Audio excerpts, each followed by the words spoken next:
मैं चंद्रभूषण तिवारी, जूठालाल संस्कृत महाविद्यालय मझौलिया, पश्चिम चंपारण।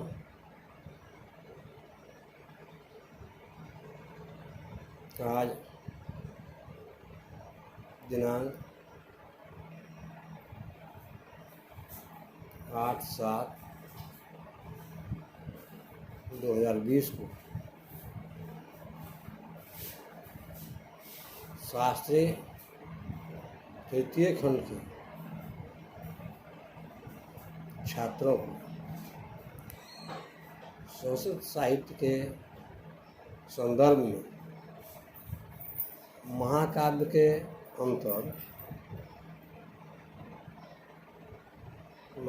अंतर्गत अश्वघोष की कुछ रचनाओं के साथ महाकवि अश्वघोष के जीवन वृत्त, उनका जन्म स्थान, समय और उनके प्रमुख महाकाव्यों की चर्चा करने जा रहा है। वैसे तो कल से ही मैं मातृशोक से संतप्त हूँ, फिर भी जो ऑनलाइन क्लासेस की जो व्यवस्था है उस संदर्भ में व्याख्यान देना छात्र हित में परम आवश्यक है, ताकि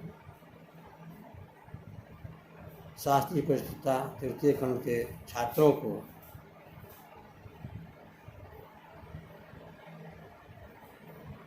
कुछ ज्ञान वर्धित किया जा सके। ऐसे हम देखते हैं कि संस्कृत महाकाव्य में महाकवियों एवं महाकाव्यों की जो सूची है उनमें तरह तरह के महाकाव्य हैं, बहुत सारे महाकवि हैं। उन्हीं कवियों में एक अश्वघोष नामक महाकवि है,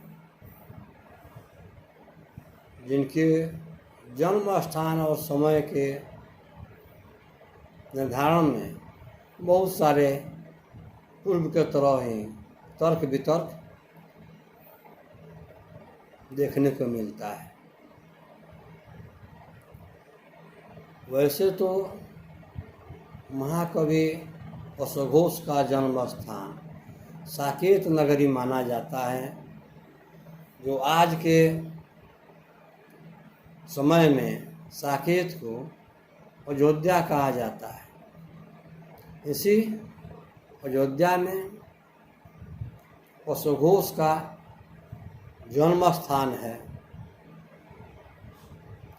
जन्म एवं कर्म से दोनों से ही अश्वघोष ब्राह्मण परिवार में उत्पन्न है।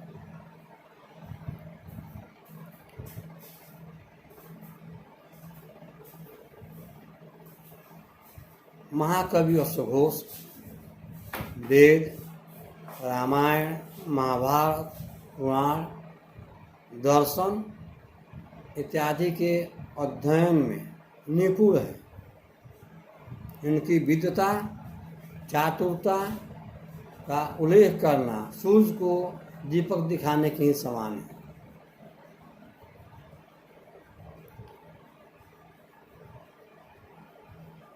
चूँकि इनका जन्म स्थान अध्ययनोपरांत अयोध्या निर्धारित है, ठीक ही उस प्रकार उनके समय काल पर भी हमारे विभिन्न विद्वानों के विभिन्न मत पाए जाते हैं। फिर भी तर्क वितर्क के पश्चात महाकवि अश्वघोष का समय 150 ईस्वी पूर्व निर्धारित किया गया है, जो साहित्यिक तथ्यों और प्रमाणों के आधार पर समीचीन एवं खरा उतर रहा है। इसलिए महाकवि का समय 150 ईस्वी के आसपास निर्धारित है।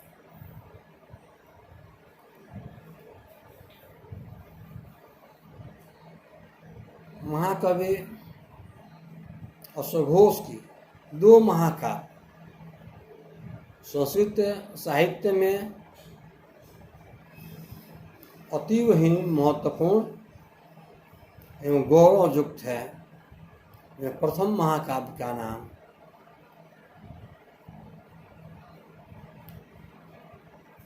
बुद्ध चरित, घोष के प्रथम महाकाव्य का नाम बुद्ध चरित रखा गया है। नाम से यह स्पष्ट हो जाता है कि इस महाकाव्य में बुद्ध की जीवन लीला एवं बुद्धत्व प्राप्ति का उल्लेख किया गया है।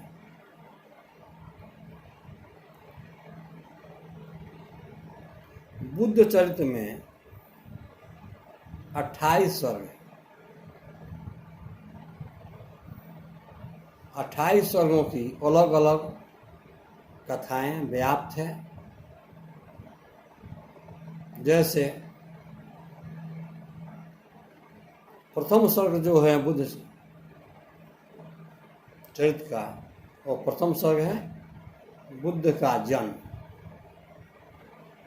अर्थात प्रथम सर्ग के अंतर्गत बुद्ध के जन्म का उल्लेख किया गया है कि जन्म कब हुआ, कैसे हुआ, किस समय हुआ, इन सब तथ्यपूर्ण वस्तुओं की व्याख्या प्रथम सर्ग में की गई है। ठीक उस प्रकार बुद्ध चरित्र के द्वितीय सर्ग है, उसमें बुद्ध के अंतःपुर के विहार का वर्णन आता है। महाकवि घोष ने इस महाकाव्य में बड़ी सुंदरता और सटीक भावों के द्वारा इनके विहार का वर्णन दर्शाया है। तीसरे सर्ग में जो बुद्ध चरित्र का बहुत ही महत्वपूर्ण सर्ग है, ये रोगियों और दुखियों के दुख से संतप्त होकर सम्राट बुद्ध ने किस प्रकार अपने महल का परित्याग कर संन्यास को ग्रहण करते हैं, अपने बुद्धत्व की प्राप्ति करते हैं और अपने राजमहल को किस तरह त्याग कर वो एक सन्यासी के रूप में राजसुख से विरक्त होते हैं, इसका भी इस सर्ग में विशद व्याख्या की गई है। ठीक उसी प्रकार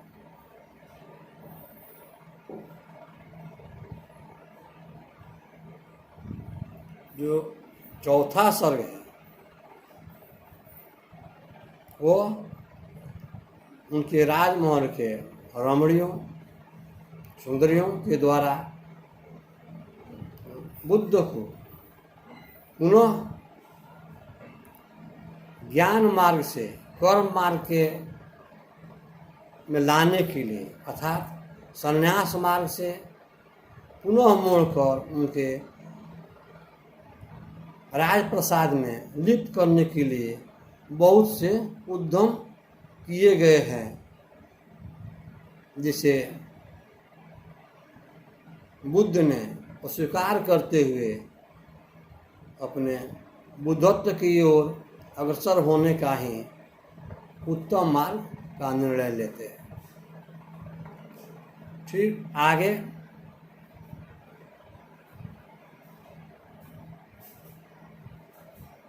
गौतम बुद्ध अपने संन्यास आश्रम में प्रवेश करते हैं, उसकी व्याख्या की गई है। एवं 11वें सर्ग में बुद्ध के द्वारा काम की निंदा करते हुए ईश्वर को प्राप्त करने के, बुद्धत्व को प्राप्त करने के लिए जो प्रेरणा मिली है उसकी व्याख्या की गई है। अगले सर्ग में बुद्ध के अनुयायी शिष्यों का वर्णन है, किसी प्रकार अपने बौद्ध धर्म का प्रचार प्रसार करते हुए आगे बढ़ रहे हैं और उनके अनुयायी किस तरह उनके साथ जुड़ रहे हैं, इसकी व्याख्या की गई है। इस पर हम देखते हैं कि बुद्ध चरित्र में प्रथम सर्ग से लेकर 28वें सर्ग तक बुद्ध के चरित्रों का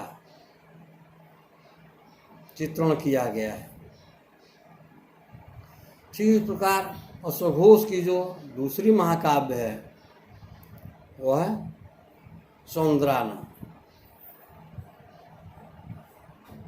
सौंदरानंद में इस महाकाव्य में 18 सर्ग है और सौंदरानंद महाकाव्य जो है नंद एवं सुंदरी की कथा और रचित है। नंद गौतम के सौतेला भाई, नंद है गौतम के सौतेला भाई है एवं नंद एवं गौतम के जो पारस्परिक संबंध है और नंद और सुंदरी की जो प्रणय कथा है उसी को इस महाकाव्य में अश्वघोष ने दर्शाया है। वैसे तो विद्वानों का मत है अश्वघोष की जो रचना है वो अत्यंत प्रौढ़ है। उन्होंने बड़ी ही चातुरी से इन महाकाव्यों की रचना की है और उनके वर्ण विषय जो है पूर्णतः साहित्यिक है। इस प्रकार हम देखते हैं कि महाकवि अश्वघोष महाकाव्य के रचना में पूर्णतः सफल होते हैं। यह जो सौंदरानंद महाकाव्य है में सर्गों की संख्या 18 है। इन 18 सर्गों में किस सर्ग में किस मुख्य बातों का वर्णन किया गया है उसको भी हम देखते हैं।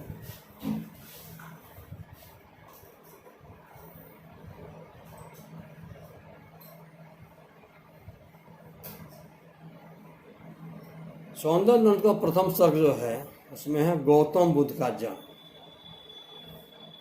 प्रथम सर्ग में गौतम बुद्ध का जन्म का वर्णन है। दूसरे सर्ग में सुधोधन का वर्णन आया है।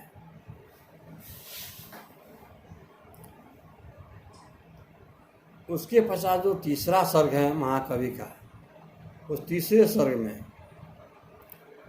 गौतम के बुद्धत्व की प्राप्ति की व्याख्या की गई।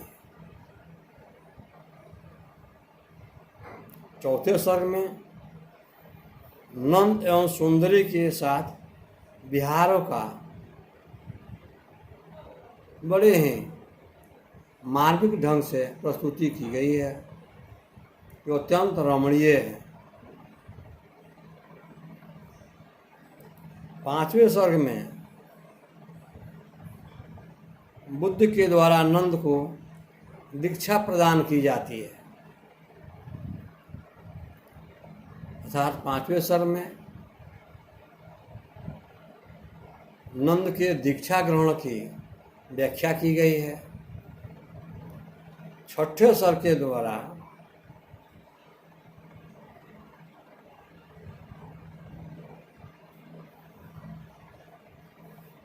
नंद और सुंदरी का जो कथा वर्णित है उसे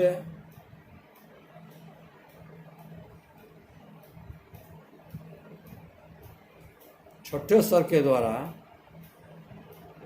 सुंदरी जो है नंद से विरक्त होने पर अपना विलाप करती है। अपने विरह वेदना को अर्थात सुंदरी के विरह व्यथा को अश्वघोष के द्वारा बखूबी तराशा गया है। तत्पश्चात 7वें सर्ग में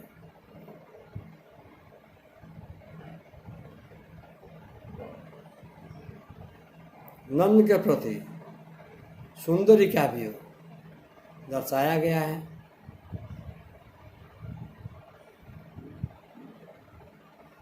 और इस सर्ग में नंद जो है सुंदरी के वियोग का विलाप करते हैं। इस प्रकार हम जो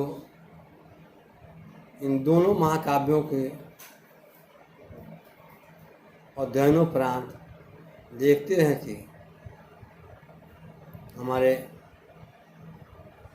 महाकवि अश्वघोष ने रामायण, महाभारत, दर्शन, वेद, उपनिषदों का सम्यक अध्ययन किए हैं और एक कुशल कवि, कुशल महाकवि, कुशल व्याख्याता, एक कुशल वर्णनकर्ता है। इनका जो प्रसंग प्रस्तुति का जो आधार है वो भी कुशल है, उत्तमोत्तम ही कहा जा सकता है।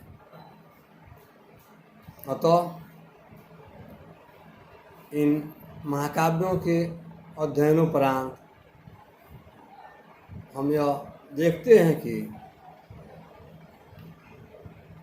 महाकवि अश्वघोष की जो बुद्धचरित और सौंदर्यनंद जो महाकाव्य है वो नामकरण भी सटीक और उपयुक्त प्रमाणित होता है। और इन महाकाव्यों के अध्ययन से यह प्रमाणित होता है कि महाकवि ने जीवन के जन्म से लेकर मृत्यु तक की घटनाओं को एक एक करके मनुष्य कैसे जन्म लेता है, कैसे जन्म के पश्चात किशोरावस्था में आता है, किशोरावस्था के पश्चात गृहस्थ आश्रम में आता है, फिर गृहस्थ आश्रम के बाद वानप्रस्थ आश्रम में जाता है, फिर वानप्रस्थ के द्वारा जो संन्यास प्राप्ति के मार्ग को ढूंढता है। इन सब तथ्यों का व्याख्या महाकवि अश्वघोष ने बड़े ही सटीक एवं मार्मिक तार्किक ढंगों से प्रस्तुत किया है। ये महाकाव्यों की जो योग्यता हमारे आचार्यों ने, विद्वानों ने निर्धारित की है, उन योग्यताओं के अनुरूप यह दोनों महाकाव्य खरा उतरता है। इसलिए इन दोनों महाकाव्यों का संस्कृत साहित्य में एक विशेष स्थान है।